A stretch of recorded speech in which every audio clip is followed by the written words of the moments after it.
કંઈક આ રીતના જો તમે આંબા અરડની ચટણી બનાવશો ને તો ખરેખર મજા જ પડી જવાની છે. એ માટે આપણે આંબા અરડ લઈ લીધી છે, મોરા મરચાં લઈ લીધા છે, ધાણા લઈ લીધા છે, જીરું લઈ લીધા છે, લસણ લઈ લીધી ને અડધું લીંબુ લઈ લીધું છે. પહેલા તો આપણે આંબા અરડને મોરી કાઢવાની છે, પછી મોરા મરચાં મોરી કાઢ્યા, ધાણો મોરી કાઢ્યો અને થોડીક લસણ નાખી દીધી, થોડુંક જીરું નાખી દીધું, થોડુંક મીઠું નાખી દીધું. હવે ડસ્ટર લઈને પછી બાબર મૂકવાનું ચાલુ કર્યું. મેં ધપાક ઢીપી કરીને ખુખરીમાં બાબર ડસ્ટા કરીને જો છૂંદવાનું ચાલુ કર્યું ને બરાબર છૂંદી કાઢ્યું.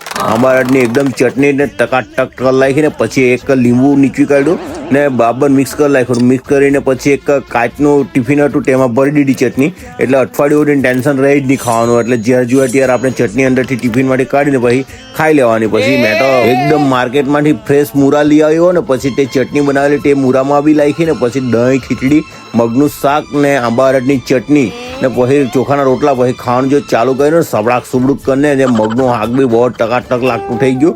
કેમ કે આંબા અરડની ચટણી જો હોય ને તો ખરેખર ખાવાની કંઈક મજા જ આવી જાય. ને શિયાળામાં તો આંબા અરડ ખરેખર ખાવું જ જોઈએ કેમ કે બહુ ગુણવત્તાવાળી વસ્તુ છે. ને આ આંબા અરડ ને મૂરા પછી મૂરા બી જબરજસ્ત ટેસ્ટ લાગ્યો ને પછી થોડુંક લીંબુ અંદર નીચોડ્યું ને પછી એકદમ તીખું ને ખાટો કલાઈ મૂરાની સ્લાઇસો પછી દહીં ખાલી કાઢ્યું ને પછી ખીચડીમાં થોડીક આંબા અરડની ચટણી દહીં નાખ્યું ને ખરેખર જબરજસ્ત મજા આવી. ને તમે આ રીતના આંબા અરડની ચટણી બનાવીને ખાજો, મજા આવી જશે.